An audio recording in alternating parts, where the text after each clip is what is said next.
Para pendengar yang kami hormati, selamat berjumpa kembali dengan RBM Reform Broadcasting Ministry dari Sekolah Tinggi Teologi Reform Indonesia yang ada di Jalan Kemang Utara. Dan kami bersyukur kepada Tuhan bahwa kita boleh bertemu kembali di dalam acara yang seperti ini. Dan kali ini secara khusus kita akan memikirkan mengenai the dying of love, yaitu kematian dari cinta, khususnya dalam hubungan suami istri.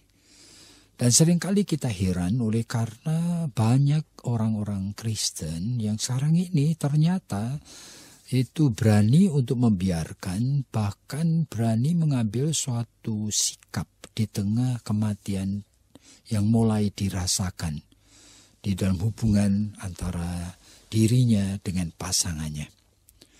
Yang ini bisa terjadi oleh karena banyak sebab, tetapi menyedihkan sekali oleh karena sebagai anak-anak Tuhan, kita percaya bahwa Tuhan itu menciptakan lembaga pernikahan dan keluarga dengan maksud yang sangat mulia.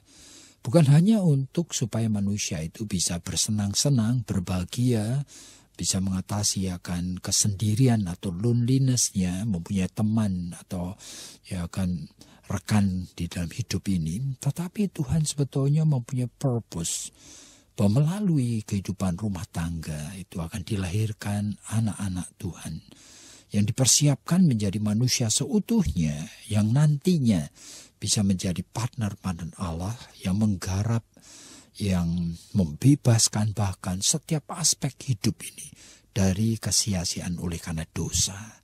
Jadi sebetulnya ini merupakan sesuatu bagian dari seluruh rencana keselamatan yang kekal yang Tuhan itu sudah desain atau sudah persiapkan sebelumnya. Oleh sebab itu kegagalan dalam pernikahan di hadapan Tuhan merupakan sesuatu yang sangat menyedihkan. Jadi jangan saudara para pendengar itu melihat atau kalau mendengar mensikapinya seolah-olah ini hanya masalah sosial. Nah, masalah di dalam hubungan manusia yang kemudian mengalami suatu kegagalan untuk dilanjutkan. Tetapi melihat seharusnya dari perspektif iman Kristen, betapa kegagalan dari pernikahan itu sesuatu yang sangat menyedihkan di mata Tuhan oleh karena berkaitan langsung dengan seluruh rencana kekal Tuhan di dalam kehidupan manusia ini. Jadi kali ini kita akan fokus lebih dahulu kepada salah satu penyebabnya, yaitu penyebab daripada the dying of love atau kematian dari cinta suami istri. Itu terjadi oleh karena memang sejak awal sebenarnya pasangan suami istri ini itu ragu-ragu, atau sebenarnya sudah ada pertimbangan-pertimbangan yang ada di dalam pikiran dan perasaan dan hatinya untuk tidak diteruskan. Sudah ada berbagai pengalaman, sudah ada berbagai gejala dan tanda bahwa sebetulnya ini bukan orang yang aku sukai, bukan pasangan yang aku itu idealkan. Tetapi hidup ini kan begitu, saudara. Apalagi kita tahu bahwa banyak orang yang pertama itu memang tidak mempunyai pergaulan yang luas. Dan banyak di antara mereka yang tidak terlatih untuk membangun kedekatan di dalam personal relationship, hubungan pribadi. Sehingga ya memang itu pada masa dia sudah bisa tanda petik mendapatkan seorang yang kadang-kadang itu ditemukan bahwa ini ya not too bad, tidak terlalu buruk bagi dia.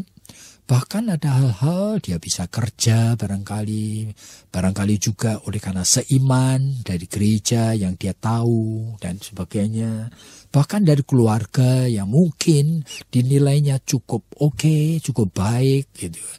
bertemu dengan orang yang dekat dengan keluarga tersebut, barangkali ada tanda petik berita yang cukup baik mengatakan ya ini orang yang baik, ya kan? Tetapi secara jujur sebetulnya pribadi ini sebetulnya merasa ragu-ragu. Masing-masing orang mempunyai subjektivitas ya. Jadi cara menilai dan selera itu sulit sekali untuk diubah dan dipaksakan. Dan realitanya sudah berjalan seperti itu dan kemudian ya sudahlah, daripada tidak ada yang lain yang available, ya kan, kadang-kadang usia dan sebagainya itu sudah tanda petik mendesak. Dan akhirnya ya masuk di dalam pacaran dan kemudian sudah ada berbagai macam pengalaman yang kurang menyenangkan pun ya mencoba tolerance, mencoba untuk menerima, mencoba untuk tidak memasalahkan. Tapi kemudian setelah memasuki dalam pernikahan, baru mulai kesadaran yang sesungguhnya itu muncul. Secara gradual makin lama itu makin merasa tidak matching. Nah sehingga ya sedikit-sedikit nanti menjadi masalah. Apa-apa jadi dijadikan persoalan yang memberikan alasan-alasan baginya itu untuk mensikapi melalui kata, melalui cara berbicara dan sebagainya yang ketus, yang mulai tidak friendly, tidak ramah. Nah itulah the dying of love. Yang oleh karena memang sejak mula sebetulnya love itu sendiri itu tidak mendapatkan modal yang cukup. Nah, jadi mari kita itu dengar apa yang mungkin Ibu Esther mau katakan mengenai suatu gejala psychological seperti ini bahkan ada di antara kehidupan anak-anak Tuhan. Ya Pak, sebetulnya kalau dilihat itu memang kan kehidupan daripada anak-anak Tuhan itu juga seperti yang tadi Bapak katakan ya, sudah tahu ada banyak perbedaan, ada banyak keraguan-raguan, tetapi toh juga diterus. Itu sebetulnya masalah kepribadian atau sebetulnya karena kebiasaan atau bagaimana sih Pak? Seorang itu sikapnya kenapa dia kemudian bisa berubah begitu? Ya memang ada orang-orang yang kepada siapa saja selalu ragu-ragu memang. Ya itu masalah kepribadian, personality yang selalu tidak pernah percaya kepada apa yang dia sendiri lakukan dan pikirkan. Tetapi sebagian besar sebetulnya itu oleh karena memang itu masalah selera ya. Barangkali wajahnya dan bukan tipe yang dia betul-betul sukai gitu ya. Sehingga tidak ada chemical itu, chemistry-nya itu tidak hidup begitu. Nah, kadang-kadang juga oleh karena cara berbicara ya kan dan sebagainya itu bukan orangnya yang sebetulnya dia tahu yang bakal bisa dia sukai. Jadi kalau begitu apa sih Pak kriterianya bahwa kita itu boleh maju terus begitu kalau masih dalam masa berpacaran supaya enggak seperti yang tadi Bapak katakan lalu kemudian setelah menikah mendapatkan ini dan itu lalu kemudian kayaknya cinta itu makin lama makin mati gitu kan mestinya kalau bisa kan cinta itu kan dipupuk kan begitu Pak. Ya itu. Persoalannya sebetulnya kepada setiap manusia yang quote-unquote ya, yang normal sebetulnya beradaptasi dan belajar. Itu merupakan bagian integral daripada diri manusia.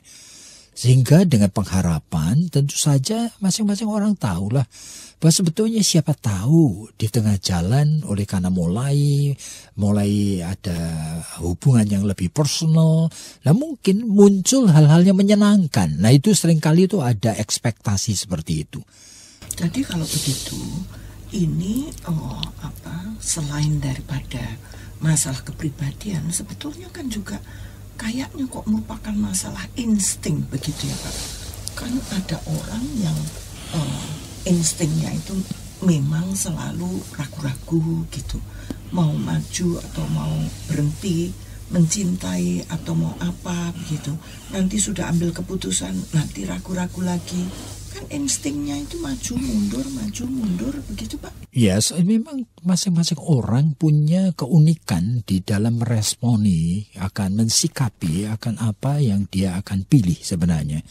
Apalagi jika pertimbangannya itu adalah dia akan terus-menerus nanti bersama orang ini. Jadi kalau kadang-kadang itu adaptasi dan adjustment manusia.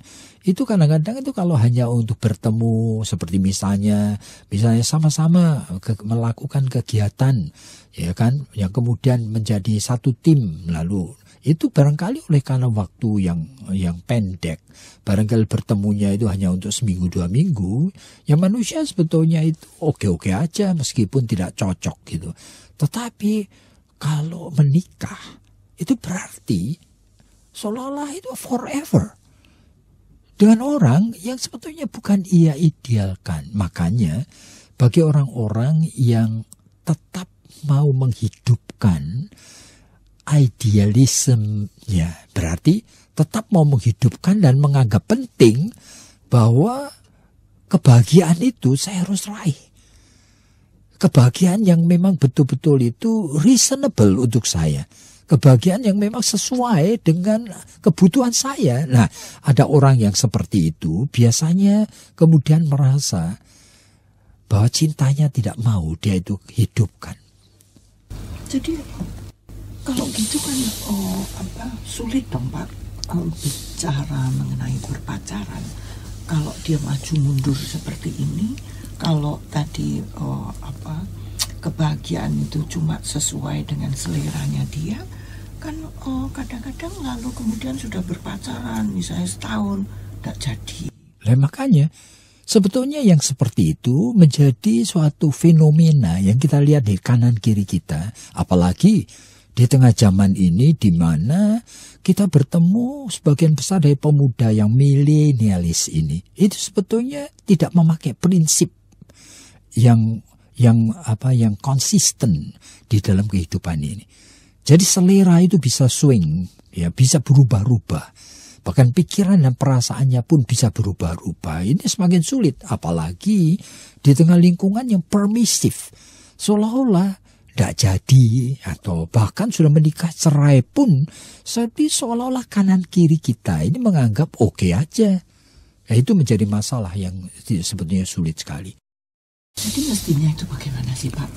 Kalau sejak semula itu misalnya sudah ragu-ragu, jadi kalau menurut Bapak tadi dari apa yang dibicarakan ini lebih baik mundur begitu Pak? Itu tidak bisa digeneralisir begitu. Makanya tadi saya katakan bagi individu yang tetap ingin mempertahankan idealismenya, seolah-olah kalau tidak memenuhi standar yang saya itu harapkan, ya saya tidak mau untuk mencintai dan belajar mencintai. Nah, bagi orang yang tipe seperti ini, memang pada saat mula-mula dan dia sudah ragu-ragu, seharusnya jangan diteruskan. Tetapi di dalam pengalaman saya di dalam mengkonsel orang, saya bertemu dengan banyak orang yang sebetulnya tidak mempunyai prinsip sebenarnya. Sehingga justru yang tidak mempunyai prinsip itu sebenarnya kalau masih teachable, dia seharusnya bisa juga objektif. Kalau ternyata misalnya, calon suaminya itu ternyata seorang yang baik hati. Buktinya dia itu selalu tanda petik itu juga mau melayani akan orang tuanya, bahkan adiknya juga disekolahkan oleh dia, ya kan?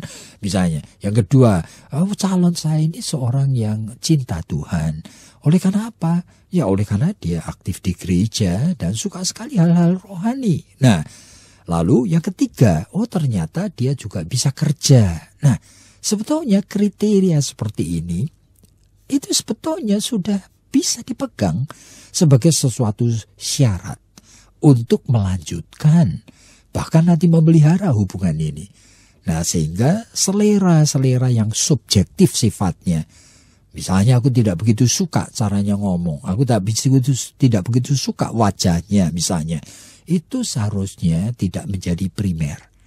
Makanya cara orang seharusnya menilai itu memakai prinsip yang disebutkan reasonable. Yang sebetulnya seharusnya dirinya menyesuaikan diri dengan prinsip yang reasonable tersebut. Nah, itulah sebenarnya yang perlu kita itu pikirkan. Jadi kalau begitu Pak, kesimpulannya sebetulnya kegagalan di dalam pernikahan, kalau memang dari sejak mula ragu-ragu itu sebetulnya adalah kesalahan daripada dirinya sendiri, begitu ya? Oh iya, oleh karena ini perjumpaan bahkan kemudian sudah menemukan alasan yang reasonable gitu. Bahwa orang itu sebetulnya cukup baik dan tidak suka selingkuh. Dan orang itu juga tidak pemalas dan orang itu bisa kerja dan sebagainya. Tapi oleh karena saya pokoknya seolah-olah begitu. Memang tidak mau mencintai orang ini lagi. Nah, ini menjadi masalah. Jadi sebetulnya tanggung jawab kita itu akhirnya kepada siapa? Itu. Bahkan kadang-kadang yang seperti ini sudah terjadi, sudah punya anak lagi. Tapi sejak mula aku sebetulnya ragu-ragu. Yaitu. Lalu dihidupkan. Setelah hidup bersama barangkali 5 tahun, 10 tahun bahkan. Lalu ada muncul godaan dan pikiran. Seperti misalnya, mumpung aku masih cukup muda. Mumpung masih bisa ada kemungkinan untuk menikah sama orang lain yang lebih aku sukai. Waduh. Jadi ini godaan berpikir seperti ini, itu selalu akan ada di kanan kiri kita. Oleh karena kita hidup di dunia yang berdosa. Kita mesti aware ini. Dan di sana kita seharusnya itu tidak pernah kehilangan kontak dengan Tuhan. Jadi kalau kontak dengan Tuhan itu menjadi lemah, itu sehingga manusia biasanya memakai pikiran dan perasaannya sendiri. Terus pikiran dan perasaannya sendiri. Dan kita hati-hati. Jadi saudara para pendengar yang kami hormati, setelah mendengar akan ulasan bagian yang pertama sesi ini, mungkin muncul berbagai macam pertanyaan. Dan jikalau saudara ingin mengajukan pertanyaan, silahkan hubungi kami. Ada pelayanan hotline kami di dalam nomor 7943829. 7943829. Nah, kiranya Tuhan memberkati kalian semua.